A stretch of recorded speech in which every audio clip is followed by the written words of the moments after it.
Hi, I'm Michael Moore.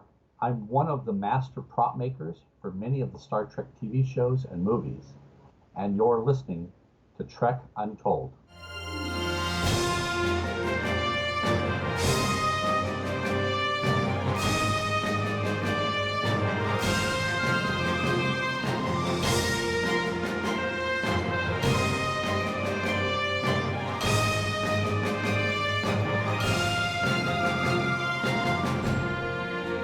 Hello and welcome to Trek Untold, the Star Trek podcast that goes beyond the stars. I'm your host, Matthew Kaplowitz. The objective of Trek Untold has always been to celebrate those people who have contributed to Star Trek, but whose work does not get the same spotlight as the people in the opening credits. So far, these past 8 episodes have all been about performers. That would be character actors, stunt performers, and a voiceover actor. But today, we've got our first guest who was never on screen, but their work was seen every week on many Star Trek TV shows, as well as a majority of the movies. Our guest today is Michael Moore, and no, I don't mean that Michael Moore. This Michael was responsible for the many props you've seen used in Star Trek movies and TV shows. His first Trek film was in fact the 4th film in the series, The Voyage Home, and he worked on all the original series films after that, as well as the Next Generation films, and also spent some time on the very first JJ Abrams Star Trek film. His work has also been seen in the Next Gen TV series, as well as Deep Space Nine and Voyager and Enterprise. But today our focus is purely on the movies, because there's a lot to talk about with just those alone. Going into all the detail about the many different TV series he worked on, that's definitely worth revisiting at another time. Mr. Moore isn't known just for his work on Trek, however, as his resume touches nearly every major geeky franchise around. Michael has made props or been involved in the prop-making process for films like Masters of the Universe, Beetlejuice, Back to the Future 2 and 3, the Beverly Hills Cop and Darkman series, Robin Hood, Prince of Thieves, Hook, Batman Forever, the Hobbit movies, and so many more. And just like with the Star Trek TV shows, we could easily fill tons more episodes just discussing his work on everything else he's done outside of Star Trek, but really that's a different show entirely.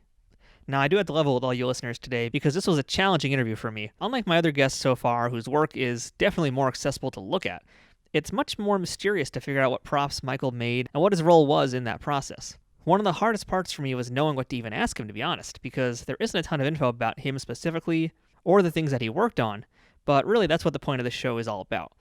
To get to the bottom of what it is that a prop maker does, what exactly qualifies as a prop, what he worked on, and what Michael's memories about Star Trek are. This is one of those episodes where, despite doing as much research as possible beforehand, I still came into it practically blind as a bat. Thankfully, I found Mr. Moore to be extremely patient, generous, informative, and very easy to chat with. Those are great qualities to have in general, and more so to have while working in a high-stress environment like prop making for TV and film.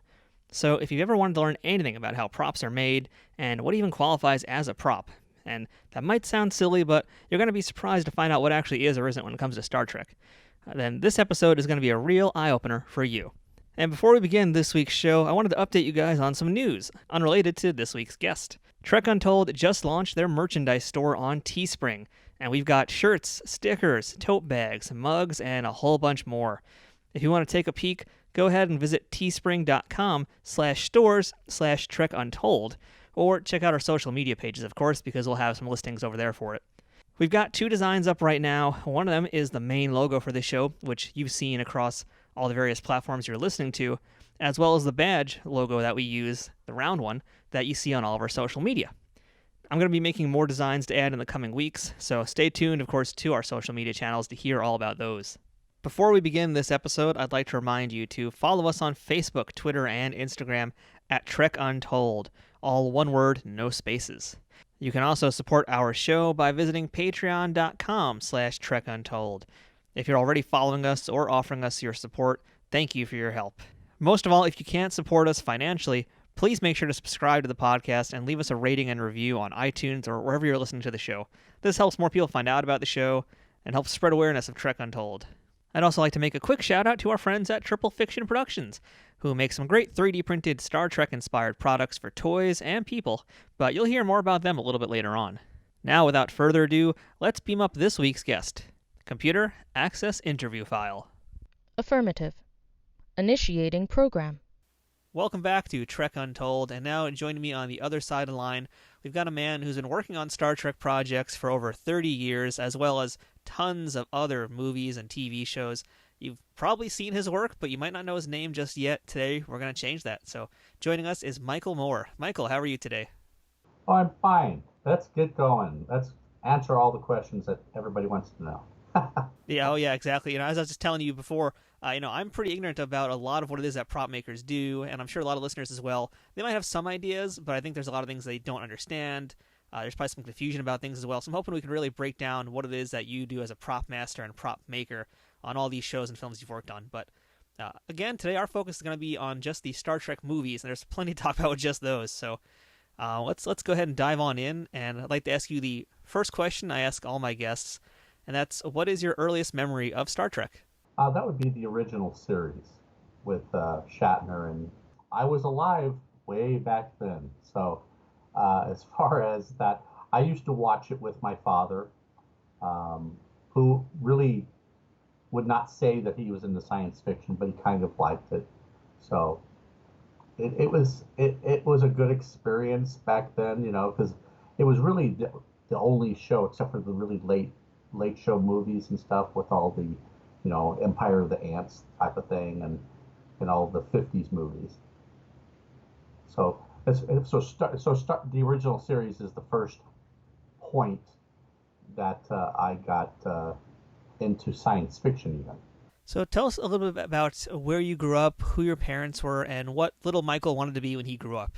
Well, okay, so I was born in Richmond, Virginia, and then at the ripe old age of 2, my parents decided to move our entire family to Los Angeles. My father was a truck driver by trade, and actually they used to have a thing called RTD, and now it's called Metro, which is, the bus system. And then later in his life, not that much later, he started working for Universal Studios, driving trucks for the film industry. My mother was a housewife, and all the normal things that your mother takes care of, which is a lot. My original lifelong dream was I was going to work in special effects makeup. And I actually did work in special effects makeup in the beginning of my career in the film industry. I just decided that was just too much contact with actors and directors and everybody else. So I started branching off into doing costumes and props. But no matter what, no matter where you are in the industry, you're still going to be interacting with all those people anyway. It's just different degrees. So basically, like one of my first films I worked on was Reanimator and Troll and a bunch of other stuff, the Roger Corman films. Just like a lot of people who were out here in Los Angeles. I started off, like everybody else.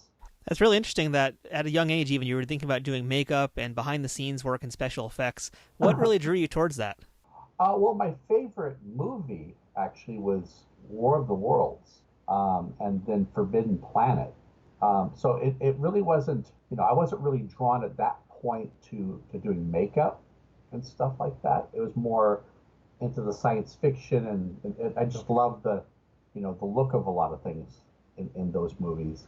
And I was fascinated by, how can they make a model float through the air and then suddenly have, laser beams and stuff coming out of the, on the Martian war machine out of the top or out of the side pieces and stuff. I think I saw an interview that you did on your YouTube channel, Propology, in fact, where you talked about how growing up you built a lot of models and that kind of thing. Did you ever see yourself doing like model work for films and TV, or how did that kind of affect what you were doing and wanted to do? Well, it gave me a foundation on understanding, when you're building models, as far as model kits, that there's a structure and a reason why things are built the way they are. So that was helping me understand that. But I was always building something in my garage. I mean, basically, when I was younger in elementary school, when my parents would ask me what I want for Christmas or my birthday, I was always going, oh, well, I'd like some tools. So even at that age, I was asking, because my father liked to tinker around with stuff. Later on in life, he was making furniture and stuff for the family and things like that. But basically, I like working with my hands. So understanding how a model kit goes together. I always got frustrated though with those. I basically ended up just going, oh, okay, whatever. I'm going to build it my way then. If it isn't working, I'm going to build it my way. And that kind of started the idea of kit bashing before it was called kit bashing. I would start making, instead of making it a Chevy, I would start taking and putting parts in wherever I wanted or I thought it was looking, the way I envisioned it, rather than it's not a car anymore, it's a spaceship. Things like that. So, what was your first professional gig in Hollywood to do, I guess, in this case, any kind of makeup work or special effects work or prop work? Well, believe it or not, my first gig was I was working, going in on weekends, like Friday afternoons and weekends, to a company called CPC, who did the Pillsbury Doughboy commercials, the Snuggle toilet bath stuff, toilet paper and stuff like that, all these different commercials. And I came in just to mess around and to help them out wherever they wanted me to do it. So my first venture into actually doing something physically for a film and or television was making Carnation condensed milk fly through the air as it's rotating, it's flying for a commercial in Mexico for the condensed milk. Huh. And then right after that, we were also doing Universal Studios was just revamping their studio tour. And with that same group, I ended up helping install the Buck Rogers part of the tour, doing some of the wiring on the inside and what have you, So there's a lot of stuff that I did here and there that I'm probably not even remembering. Oh, there's a lot to remember. Oh yeah, there is, because once again, in some cases when you're starting out, you could be working on 10 different shows in the same day because you're making this part for that part of that show and that part for that show. So it just depends. And unfortunately, we're going to try and really stay focused as much as we can on just Star Trek stuff, but it's so hard not to because, again, just looking at your resume, it's got Gremlins, Rocky, Beverly Hills Cop, Masters of the Universe, Beetlejuice, Total Recall, Darkman, Robin Hood, Prince of Thieves. I mean, I can just go on, and at the start of the show, listeners are going to hear me list as much as I can, but yeah, no, it's so crazy, and I really wish we had more time to talk about all those other things besides Trek, but I do want to ask about one thing before we do dive in, and that's, you mentioned working with Roger Corman, and I'm a big fan of his work. I'd love to just hear a little bit more about your time working with him. Well, most of the time he wasn't around when we were working on his stuff. But Roger Corman, let's see, we did The Troll, we did Ghoulies, did Munchies. There's films that I've worked on that I didn't find out until after we were done that it was a Roger Corman film. That's usually how he rolls, isn't it? Oh, in some cases, yes. I mean, because in some cases you're working on a bunch of different stuff in one shop, and you have one group of people over here working diligently on that, and then you got, there's, I believe the other film, I didn't actually work on it, but it was worked on at the shop that it was at the time, which was Chopping Mall. And that was at Bob Short Productions, way when I was first starting out, and that was kind of a really weird, it's robots killing people in a shopping mall. And like I said, I did Reanimator, actually applying makeup for the zombies, and on and on and on and on. It just, like I said, there's things that fall through the cracks of memory that if they aren't, for me, if they don't, when somebody mentions it and explains something to me, I have like the Rolodex in the back of my head, and that, okay, here's the story, or here's what I remember about that one. That's kind of how my mind works, because I have to categorize everything in my head to be able to keep track of it. Yeah, totally understand. Yeah, look, again, just looking at all the work you've done, I mean, I can imagine trying to remember every single story is going to be near impossible. So now I want to start getting into the Trek talk.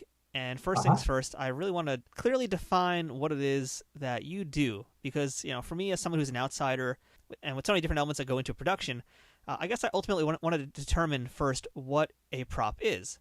Because I imagine that some things could blur those lines. Like, for example, where does one draw the line between, let's say, like a piece of wardrobe versus a prop on an outfit? Like Worf's sash or a communicator badge, or maybe a background element that a set decorator would be responsible for, as opposed to the prop department coming in to make something like buttons on a door, that kind of thing. So, Michael, how do we define for TV and film what a prop actually is and what you would handle? Okay. Well, straight off the bat, my actual title would be Master Propmaker, not Prop Master. The Prop Master is the person who is hired to oversee all props that are either manufactured, rented, and used on set. So I, as someone who would be the manufacturing side and maintaining those props. So with the experience I have in the field, I would be a master prop maker or a prop maker, as is the common term. So as far as props, a prop is usually anything that you hold, interact with, and can be a specialty. I mean, like Worf's sash, okay? If it's being used, taken off on set and used, and set on a table and everything, then it's a prop. But when he's just walking around in costume with the sash on, it's a costume piece. So a prop maker actually did make his sash, but it is then handed over to the wardrobe department to deal with unless there's a specific shot or storyline that incorporates him taking it off and or interacting it with his hands and other people on set. And there's like the communicator. Okay, the communicator originally, I believe, was handled by the design team at Paramount and a set of prop makers to work out the design, how to make it perfect with the art department. But then it was turned over to the wardrobe department because it was a costume piece at that point, once it was settled and decided what it was going to be. And there's a lot of leeway between the different departments depending on what the item is. As far as the communicators, generally speaking, the wardrobe department, if they needed additional communicators, they would call me up specifically from the wardrobe department saying what they needed. But I could also, that same day, get a call from the prop department or from set dressing saying, hey, we need X amount of communicators for this next episode. So it's, once again, there's a lot of lines that are very specific, but there are also, fuzzy lines depending on what you're doing with the piece. Yeah, for sure. It seems like it. And I think that's going to be basically the story of me today, is me trying to stumble through this interview and think about what actually is a prop, what you'd be working on versus something that isn't. So hopefully I don't make too many dumb mistakes and ask too many dumb questions, but the day is early. We'll see. Yeah, no problem. There are no dumb questions, just dumb answers. I don't think I'm going to get any of those from you today. I think they're all going to be really great to hear. To kind of paraphrase what you're saying, it sounds like that, and as most people know, making a TV show, making a movie, it's a very collaborative process with a lot of crossover between departments. So in that case, I want to kind of, I guess, break down what the entire process would be for prop making. So start to finish, where does it go? Where does it end up? And how does the final product become a thing? Okay, so generally speaking, when you're working on a show, you have a designer or an illustrator or both. That depends on how they title it. Who comes out and designs the piece. For instance, a phaser. So they've decided they're going to need a new phaser. So that illustrator or designer would then sketch up usually 2 or 3 versions minimum and take that to one of the meetings that they have with the producers, the director, and so on, all the heads of the departments. and discuss things and look at them and go, I like the aspect of that one, of the front end of that one, but I like the back end of this one, in the middle of that one. So in many cases, that person doing the drawings would then take back that information back to his office and either redraw it, or in some cases, because on Star Trek, we usually never had any more than 6 days to build anything. So that usually started the day that we got the drawing, or in some cases, we'd have to do it as little as overnight in many cases. It just depends on the prop and what episode it was, and because things change all the time on set. You know, a director decides he doesn't like how this scene looks, or he wants the prop to do something else. So, but going back to the process, so you have a designer, he designs it, he puts as many notes as he can about the prop, writes it down in many cases, in some cases not. He hands that to the prop master. The prop master then contacts the shop or person who is going to be building that for him for this episode. At that point, he explains what it is, how he sees it operating for the scene, and then he takes it over to that prop maker, and they go over it and have, there's 500 questions and so on. On Star Trek, we were very lucky that we could, as the manufacturing side, actually call the designer and say, so what were you really thinking about this? Because in some cases, when you're dealing with the prop master who's thinking about 500 other things, will give you the Reader's Digest version of what it is and what it needs to do. In many cases, we had set guidelines for different races in Star Trek. We had color schemes, we had design elements, and so on.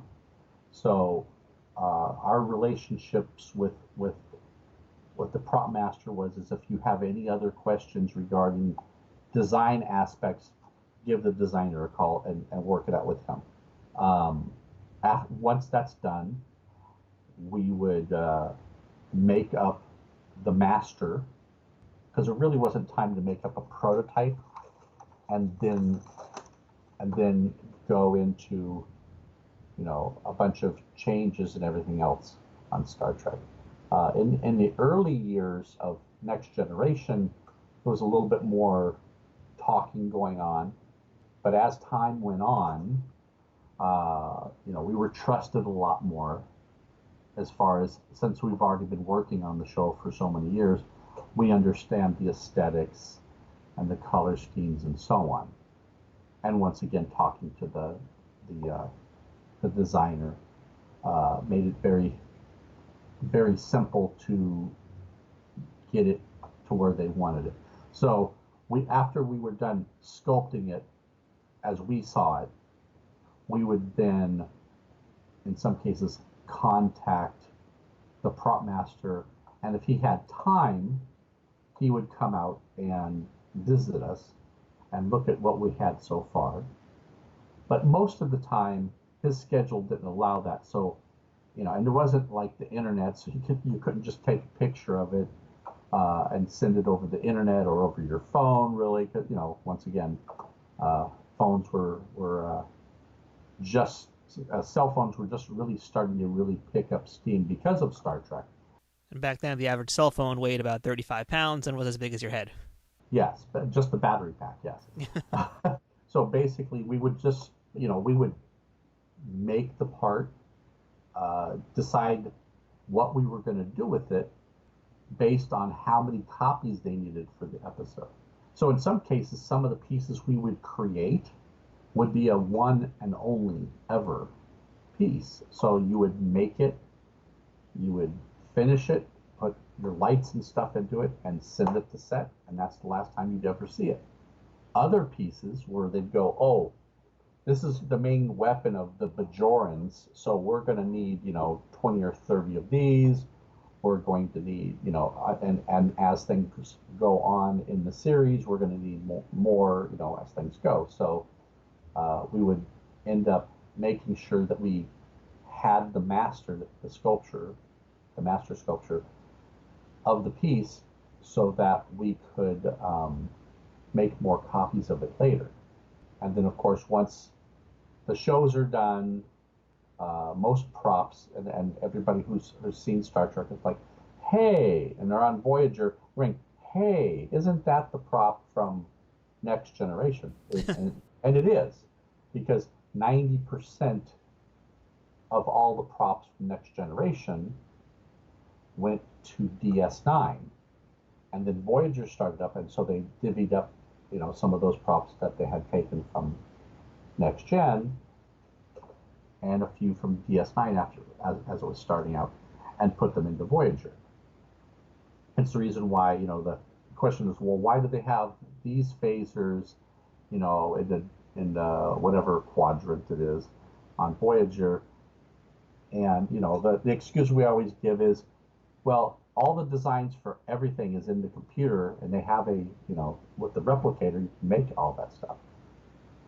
So anyone who's in Starfleet can, make their ship, retro if they wanted to. I like that answer.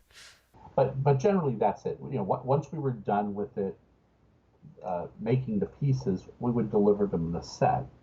And as I said, it could be anywhere from overnight to 6 days, because we only had an 8-day shooting schedule for each episode.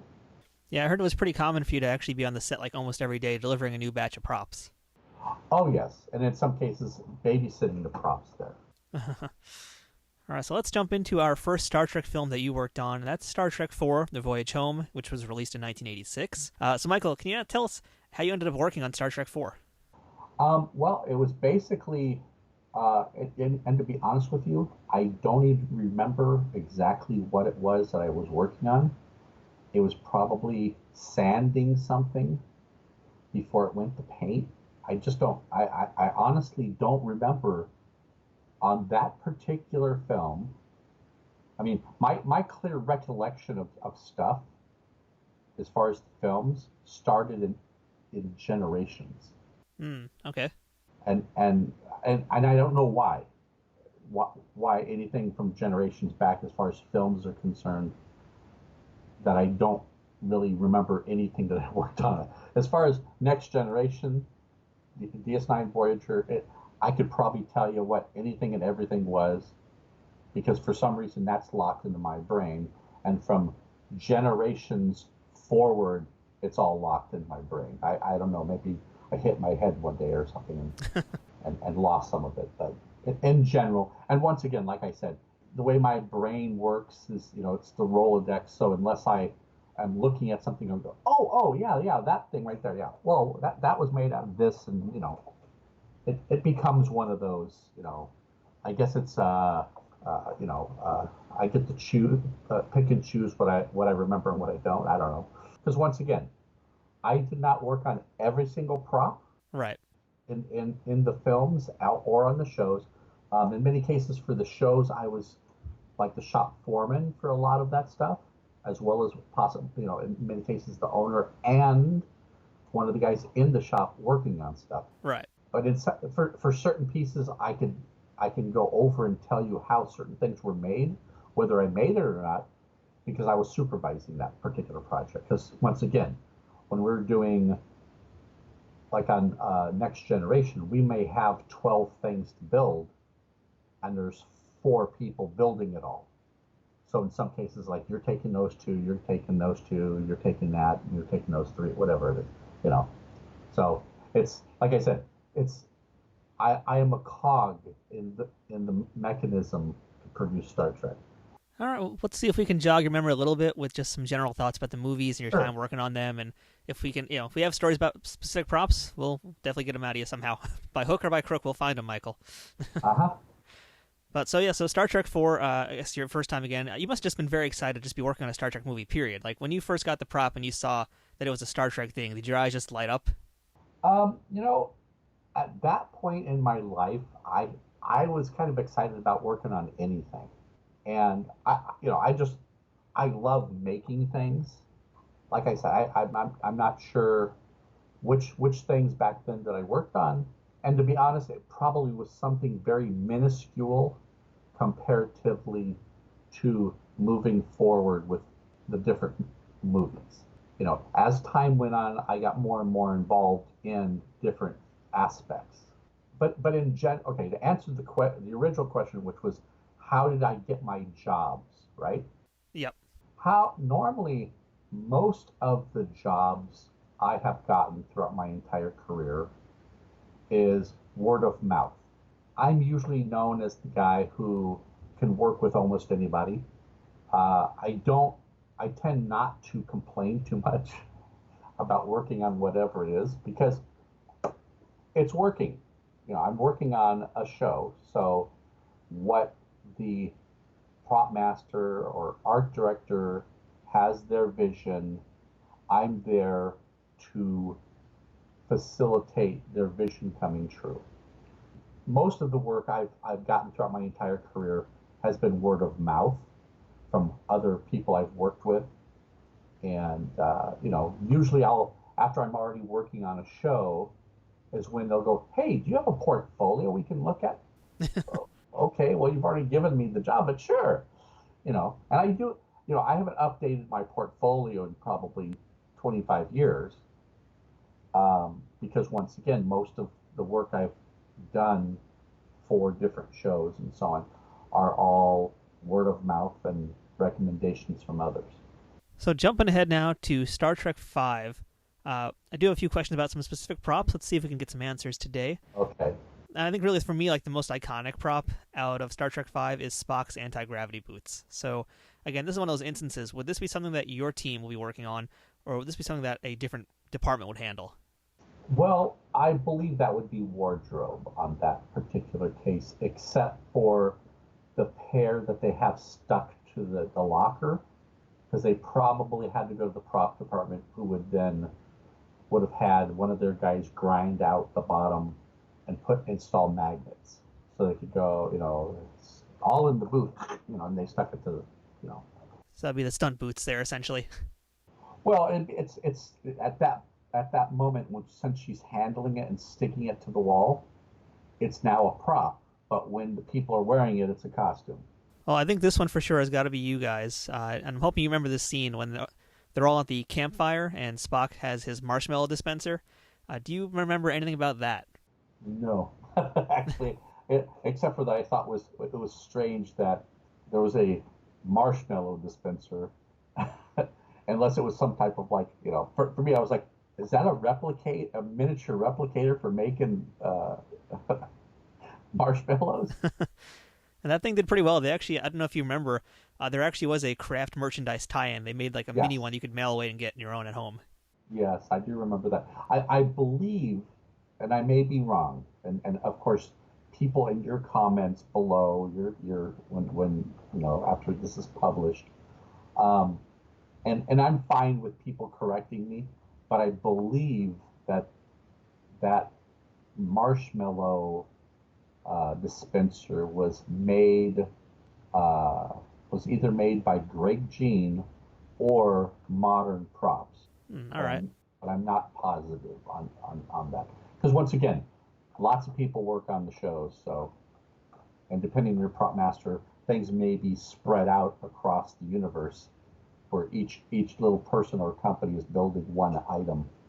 So jumping ahead to Star Trek VI, which was the last movie with the entire original cast, and that was kind of like, I guess, a bit of a rougher movie to make since Star Trek V hadn't done as well. The budget was, I believe, the same exact number as 5 was. Do you remember with the budgetary restrictions, anything being more difficult for your group?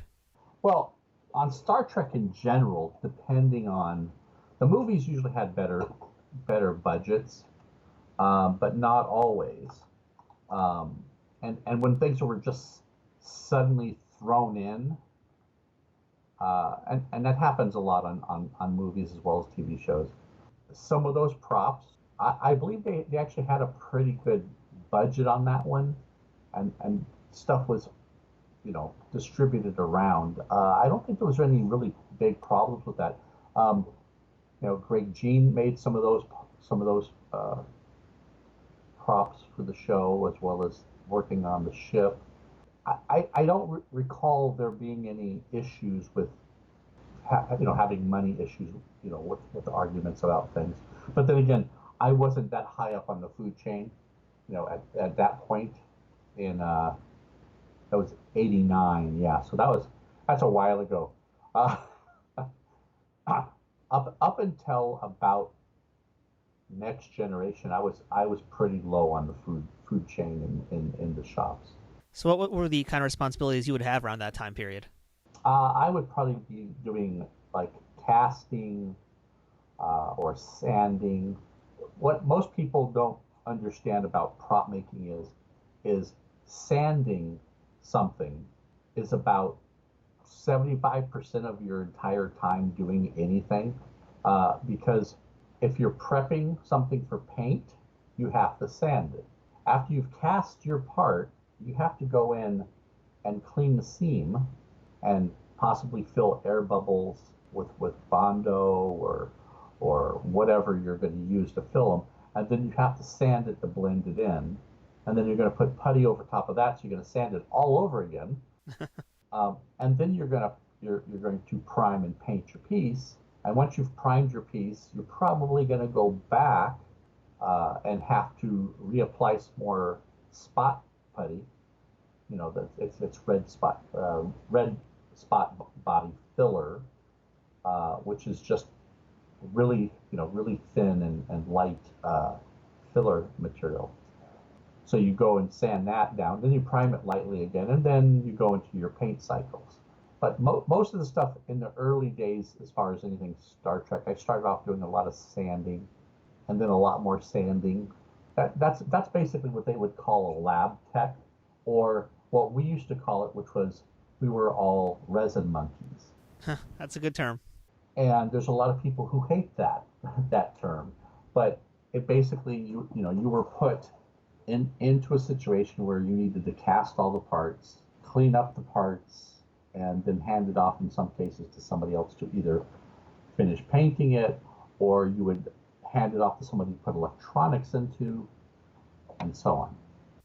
And I don't want to make this, the way I'm describing all these things here, make it sound like this is a Michael-centric project, like only Michael Moore did this. Since, as we mentioned, this is a whole team working. And so I'd actually like to give credit due where it should be. Can you tell us who else was working with you back in those days, and who else continued to work with you beyond, the movies and the other series?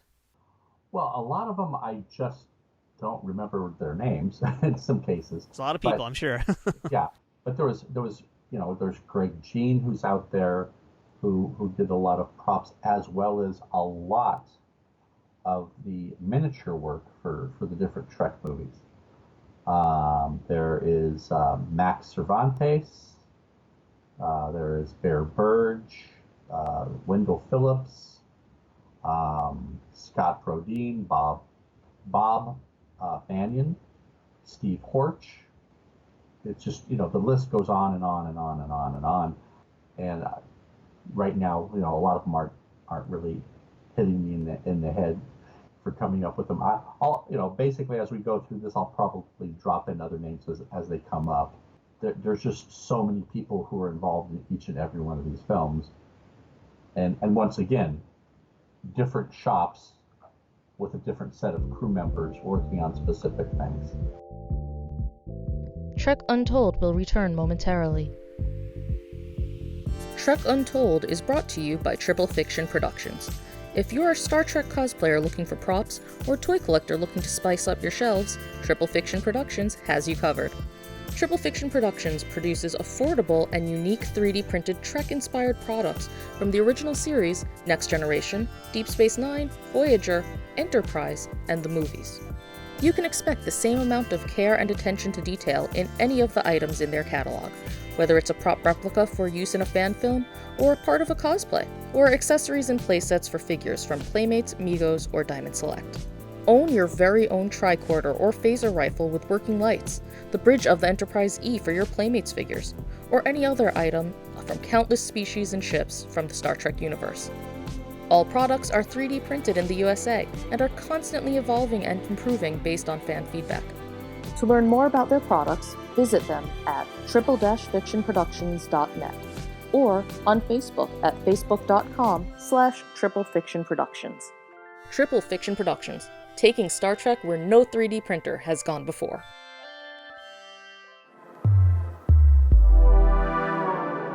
If you find yourself listening to your favorite podcast and wondering what microphone they use or how they do their editing, or if you watch a YouTube video and you wonder, what camera is that? Or going one step further, if you're watching Twitch and you're wondering how your favorite Twitch streamer built their rig, and if you can do the same, then Toys and Tech of the Trade is for you. Toys and Tech of the Trade is an interview series where we sit down with content creators, entrepreneurs, and discuss the gadgets and gear that they use to create their content and run their businesses. We use toys in a broad sense, meaning the stuff that just puts a smile on your face, whether it's action figures to something a little bit more complex like musical instruments, cars. You'd be surprised what people consider their toys. Toys and Tech of the Trade can be found on all major podcast providers, including iTunes, Google Podcasts, Stitcher, TuneIn Radio, and of course, Spotify. Feel free to visit us at RageWorksNetwork.com to check us out. We now return to Trek Untold. All right, so let's jump into working on Star Trek Generations now, since I know this is really more of your bread and butter type project here. And I think the first thing I want to ask about is phasers. And I've seen on your Propology YouTube channel, you talk a lot about the different types of phasers there were. So can you tell us a little bit about the phaser work that you guys did in Generations? And I guess just kind of give us a brief overview of the phaser itself and its evolution. Okay, well, the first phaser for the Next Generation crew was the Dustbuster phaser and the Cricket phaser. The Dustbuster phaser was, it looks like one of those dustbuster things from that time period for vacuuming your couch off. And that's what it was coined as. I actually like the design. It's, different. It's not just another hand weapon. The Cricket phaser, little tiny bar of soap, squirt out of your hand if you get it wet, or if your hands are sweaty. And then from there, we went to the third season Cobra Head phaser. And then from there, we went to the fourth season Cobra Head phaser, which was reworked. And we were kind of phasing out the Cricket phaser because it was so tiny. Let's see. Then we went to the Boomerang phaser, which there were three prototypes of for the producers to decide which version they wanted to go with. And then from there, we went into doing the Dolphin, and that was for the last episode of Voyager, which ended up becoming, with a few changes, the Nemesis phaser, and then so on, And then there's all the alien, phasers and or disruptors. But for generations, it was kind of a how do I put it? It was kind of different in that we had to go kind of retro as well as current for Next Generation cast. So, we did some of the stuff and see, this is where I'm gonna, some of the stuff I can geek with, okay, and some stuff I can't. There's people out there that know more than I will ever know and can quote you line for line for the shows, just like the Star Wars guys out there. But anyway, I digress. Okay, so for the original cast in Generations, they actually still had a lot of that stuff in the warehouse from that time, so they were able to use that in the beginning of that film. As things went on, when they went into the Nexus, when Picard was in the Nexus with Kirk, and you see him sitting at his desk in his home in the Nexus. Behind him is a wall of weapons. Now, some of those weapons are next-gen weapons. Some of those weapons are movie weapons, different earlier movie weapons. We did a version of a tricorder that was supposed to be between the Trek 6 versions they were using and then the the next gen version. So we kind of mishmashed some stuff together to kind of update it a little bit. We actually even had a real color TV screen in that tricorder because they were supposedly going to do something with it, but a lot of stuff got cut out of that movie that we had done. We made an updated version of the original cast communicator from the films that had a different look to it and a different screen. I think the real prop that a lot of people remember the most from Generations is Data's emotion chip. Was that something that you guys did? Okay, well, the emotion, that's what's funny. Okay, the emotion chip for Next Generation TV show was different than the one for Generations. The one for Next Generation was a little tiny chip that was a piece of brass that had some squiggly lines on it that was cloisonnated or filled with colored epoxy. And it probably couldn't have been any more than about it was a hexagon shape, and I don't think it was any larger than about a 1/4 inch. And that's one of the pieces I had done for Next Generation. For Generations, they decided they wanted to update that. So one of the thoughts was that the emotion chip that is implanted in Data was put into another housing of some kind and then implanted in his head. That's how it was explained to me on set when I went, well, that doesn't look anything like the one from Next Generation. But it didn't matter, you know. And once again, some of the tools that they're using in Generations is tools from Next Gen, because obviously it's that timeline. So that particular prop was updated from the previous version. So there was the continuity there was like, nobody's going to remember what it looked like anyway. And in reality, everybody knew what it looked like because it's Star Trek fans. Right. And it happens all the time. You know, sometimes they just go, you know what, it is what it is. And you kind of have to roll with that punch. But it really depends on, what your perspective is as a Trek fan, let alone as a prop maker for said franchise. You basically have to learn to understand that you don't own it and you're not married to it. So what they are asking you to do, you either have to go, okie doke, if that's what you want it to be, that's what it's going to be. Which is what, I've been doing all these years. Is okay, no problem. I don't argue with the powers that be about what is and what isn't Star Trek, because Star Trek is whatever they make it. From my point of view, I look at every single series and basically every incarnation of Star Trek is its own series.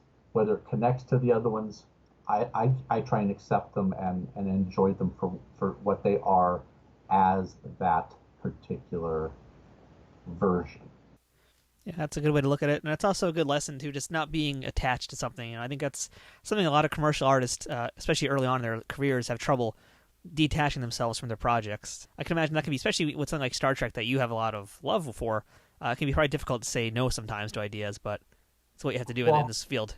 No, I actually never say no. I in some cases will bring up, well, that's not how it was here.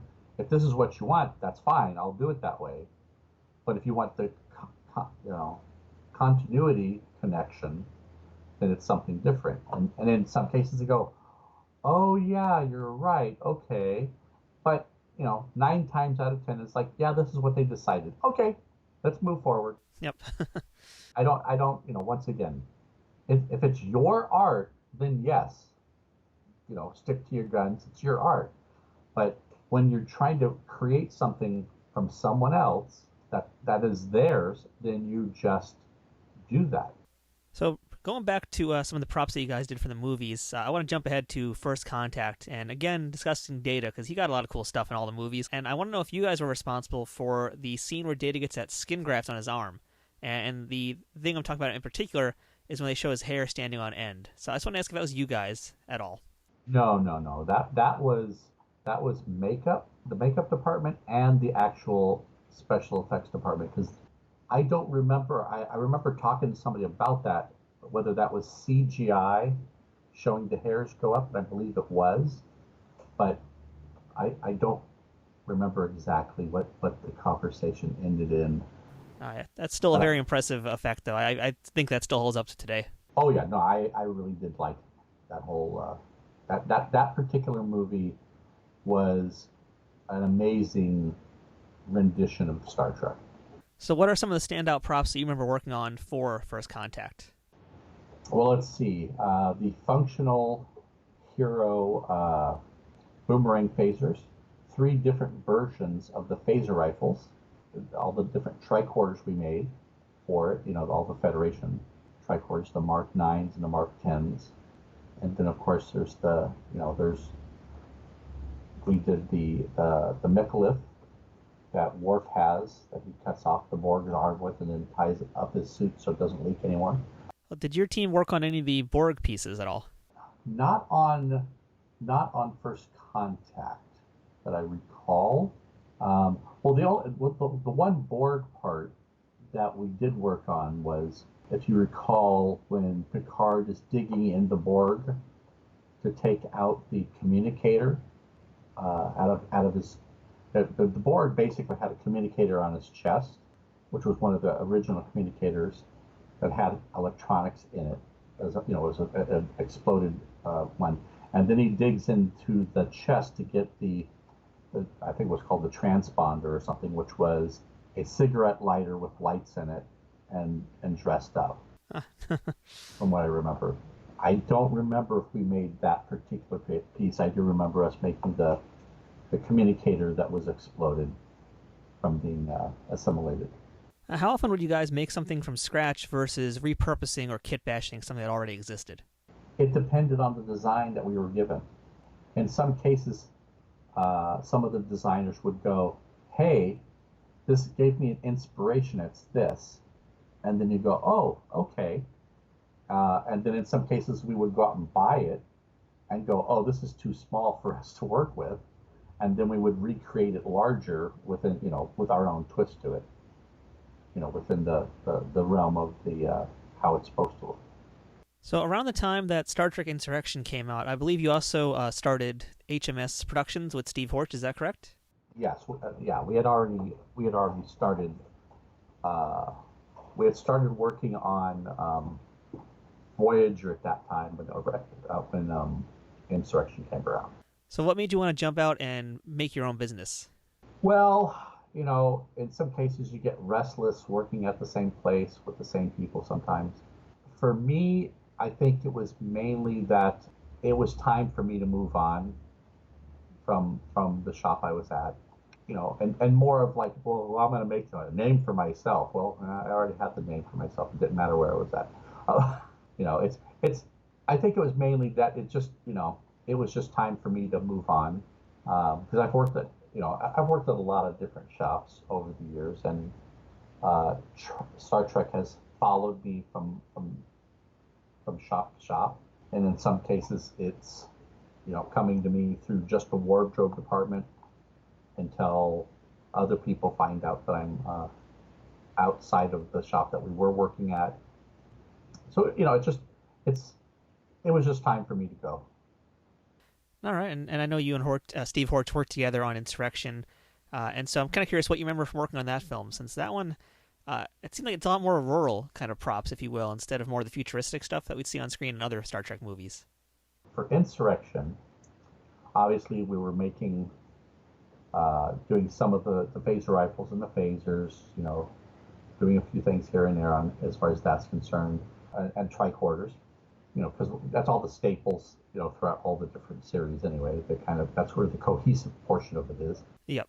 But we were also doing some of the tools for the medical bay for the sonas. I think that's what they were called, right? The Sona. Yep. Okay. We were making different things like the tooth extractors. There's just a lot of weird, like the little pair of pliers, and stuff like that. We made the Sona pads, big ones, small ones. We even had to custom make little mirrors that were in the shape of the Sona pad, but in miniature. Who was the main? I can barely pronounce his Yeah, name. It's like, yeah, Murray Abrams. well, yeah, we can just say that if you want. You can just say F. Murray Abrams if you want to just do that. Yeah. And was it like Rufio or Rufo or something like that? Yeah, something like that. I always. Okay. Well, Well, Rufio's anyway, from Hook. That's a different movie entirely. So Mr. Abrams, during a scene where they've stretched his face again, he has like this little mirror to see what he looks like. That was a throw-in scene that, oh, I should be able to look at myself in a mirror. Oh, okay, so we're gonna make a futuristic mirror, which was fine. So one of the things I remember the most about Insurrection is Worf's bazooka, and it's like one of the weirdest Star Trek weapons I think I've seen. Did you guys work on that one? No, that actually was a different shop. As well as we also didn't do the Sona weapon, the actual pistol or the rifle. Later on, we had to recreate them for some exhibitions and so on. But other than that, those particular pieces we did not make. So moving ahead to Star Trek Nemesis, the last of the next-gen movies, I think that's probably like the only Trek movie that has a poster that actually has a prop in it. That's Shinzon's dagger, which is very critical to the plot of the movie. And it's also a really cool scene when we first meet him where he cuts his hand open to give some blood to be tested. Did you guys work on Shinzon's dagger? No, that actually was a store. I shouldn't say store-bought. What I should say is that's a Gil Hibbins knife that was one of his standard knives that he was selling at the time.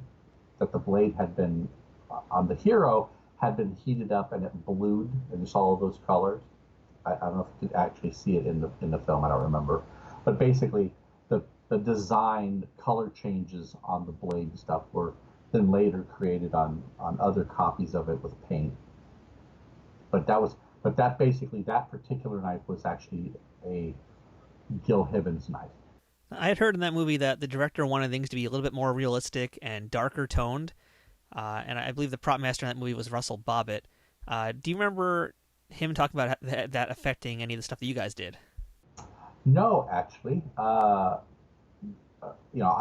the time for Nemesis, we didn't get any scripts or anything like that when we were doing stuff for Russell Bobbitt. Basically, Russell came to us with specific props he wanted us to build, and or repair, and or change, and or and that's what we did. It's interesting that on that film, some of them have a few different props, but a lot, once again, a lot of it's all the standardized stuff that we always use, for the Next Generation cast. I mean, one of the props that was very specific for Nemesis was they wanted a tricorder. Instead of having all the red, yellow, and blue lights on it, they just wanted them all white lights, which was kind of strange, but we were like, okay, whatever you want to do, it's not our show. When it comes to making props, I know normally, you're kind of given instructions or a blueprint. Well, no, it's usually a 3/4 view drawing, and you have to go from there. You usually don't get any blueprints anymore. Okay. Well, I guess my question is, do you guys get any scripts to look at all typically, or is that kept like really hush-hush?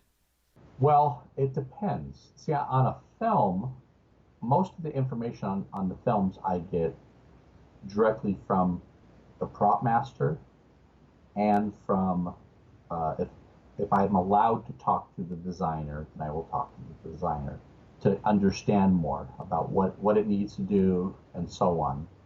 And in some cases, like, okay, what race is it? Because for me, working on the shows as long as I want to know what race it is so that I can make the correct aesthetic choices based on the designs that the designer's currently doing. Because, since this was the Remans instead of the Romulans, there were completely different design elements involved in it. So it kind of makes it's kind of interesting in that regard, is that So since it was the Remans and not the Romulans, they could go in any direction they wanted to. And for me, in some cases, their costume was more spectacular than the normal Romulans. Yeah. And the design element was definitely more toward in a different direction. So you continued working in Star Trek on all the series as well, and again, that's going to be a whole other episode if you're willing to do that with us. But I do want to jump ahead because I believe you also did some work on the JJ Abrams Star Trek film. Is that correct? Correct. Yes. On the what we did for that particular show was we were asked to come down to look at. Originally, we were looking at possibly doing the Kelvin phaser, but that day that we came down, he had already ended up talking to another group about doing it, and so we didn't end up doing that. But we did end up doing the medical tricorder that they use exclusively in the medical lab, except for a doctor walked by with one in the corridor at one point, as well as we also did the med scanner, which was kind of a nod to the original series scanner. It was just much longer and had a spinning head on it. We also did the light up pads when Uhura, when they get the word that there's a problem with the Romulans in that universe, trying to destroy one of the planets, or I forgot what planet it was originally. There's one of the, I don't know if he was a petty officer or whoever, he's reading off names off of a clear pad, and her goes, "No, I'm on your ship with you, Spock." Basically, those clear pads are what we had built, as well as in the background, way in the background, you see people running around with these oddly shaped looking pads, which they call them pads. I have no idea what they actually were, but they were interestingly strange. And they were just big bulky pieces that had some flashing lights on and stuff that they wanted for something busy in the background. So across all the movies that you've worked on in Star Trek, what would you say is your favorite piece that you've worked on, and what would be, let's say, I don't want to say the worst, but what would be the one that caused you the most problems to deal with? Okay, now you're talking about in the films. Just the films, yep. Okay, films. I think that my favorite prop was building the heroes of the boomerang phasers, because of the once again, I like the design of that, nice curved handle and so on. And then, accounting up of, always wanted to try and make it have the force setting. And in many cases on Star Trek, they didn't want functional lights on a lot of stuff, because they didn't want the actor to keep accidentally pushing buttons and throw out, mess up continuity and so on. Because that's like that Next Gen. They had the dust busters, and then they stopped putting batteries in them because the actors kept pushing buttons on them. So they got kind of away from that. So, but as far as hardest, actually on Insurrection, one of the easiest things to make became the hardest thing to deliver. Now, when I say that, I mean that on the Sona pads that we had built for it, all casted fine. We had puttied them all up and everything else. But for some reason, the paint was just not drying. So we literally had to transport all of these pads that we had done, which was, I think, about 5 or 10 of them, down to set and explain to the prop master that the paint for some reason is not drying, because, well, first of all, it was 40 degrees outside, up where I was, up where our shop was, up in the hills at that time, and He goes, well, that's a good thing that it's 110 over here inside of, and it's on the set. And we don't need them now for another 3 days, so we'll just let them dry. So that was a major, whew, thank God that happened. I have to say that, even though each show has its own problems and pitfalls, it was all fun in reality. In the grand scheme of things, it was all fun. It was nice to work on, and as long as you're enjoying what you're doing, it doesn't matter. Very true. So now, looking ahead to modern filmmaking, modern TV shows, I'm curious what your thoughts are on 3D printing. Is this something that you think is going to affect the prop making industry, or has it already affected it? Oh, it's already affected. It's already been being used.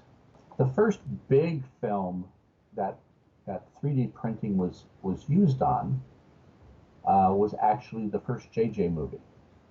There was actually a 3D printer on site in the prop room where things were being designed and output, and in some cases output and cleaned up and used on set, and other cases printed, cleaned up, and then molded and copies made off of that. So in other words, using it to make the master. I personally, here at my own shop, I have 8 different 3D printers. Are they all the same brand? No. I have Zortraxes, I have Wanhows, I have Leapfrogs, I've got my first printer was an up printer, and I've got one that is a 3D workbench which prints 1 meter by 1 meter by a half meter. So it's a very large one. As long as you know what you're doing, it's a great tool. And if you're proficient at actually being able to do the files, that's great. It's when you are doing the files and you don't understand the process. The best prop makers out there who have transitioned into the digital world are some of the best digital artists who design props. And the reason that is because they understand, how things are built. So they design it how they would build it, which is fantastic. Then you don't have any problems. You put the things together, you're done, and you move on. But I can say that in many cases, in the amount of time that it takes someone to design something, preliminary design, turn it into a 3D file, break it up into components, and then print it, I and many others could probably build it from scratch from a 3/4 drawing and have it ready for molding before the print is done. So is it hindered us? No, not really. It all depends on the individual customer that you're dealing with. But in some cases, if you're hand building one item and you're 3D printing over here, well, you're doing 2 jobs at the same time. So in many cases, you could be saving yourself a lot of time. And depending on how you print it will determine whether or not it's wasting your time or helping you. All right, so on that same note here in modern times, we haven't addressed it yet, but we're recording this interview now while the COVID-19 virus is still quite a big thing, and I'm thinking it's going to be for quite some time. But once Hollywood reopens, how do you think that this current situation is going to affect your business and what you do? That's a really hard thing to answer. I think that it's everything is going to change on how things are done, in that in many cases, the predictions nowadays are that, that it's going to be around a while, because it's, this whole thing is mutating and all these other things. So there's always going to be precautions that are going to be put in place to take care of this. So in many cases, instead of you having all of your crew standing at the ready, you're probably going to end up having one crew go in, do what they need to do, have another crew go in, do what they need to do, and then vacate the place, the sound stage, then bring the actors in and shoot your scene, and then once again bring everybody back in. So it could be more complicated, or it could also be that some scenes are shot, maybe it's going to be a lot more green screen, maybe it's going to be, it could just go anywhere. It's very hard to say what's going to happen. I imagine that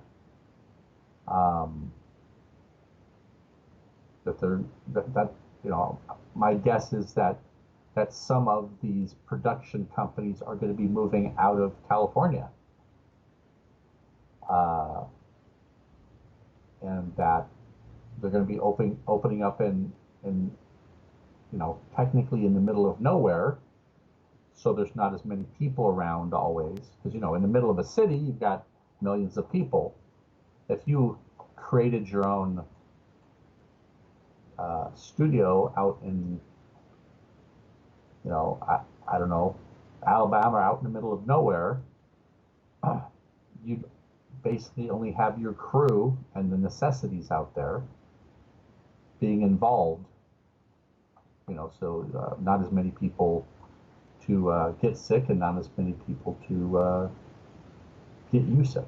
Yeah, I hadn't thought about it that way yet, in fact. So maybe Hollywood's going to move out to like Ohio or something like that. Well, I don't think it's all going to move there. There's certain things that are there's certain things to be said, because once again, most of the shops are still here in LA. There's some in Georgia, there's some in Florida, there's a few in like New York and so on. But in reality, we're all scrambling to try and and do something some way.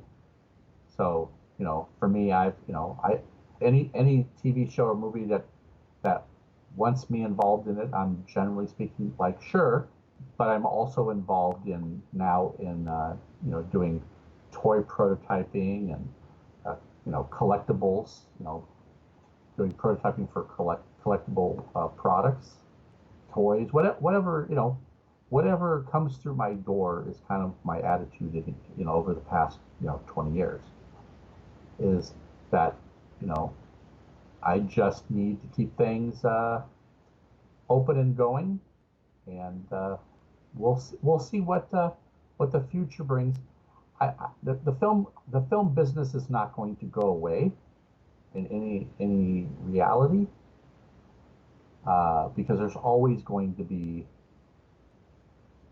some type of entertainment field that you're still going to have human interaction with.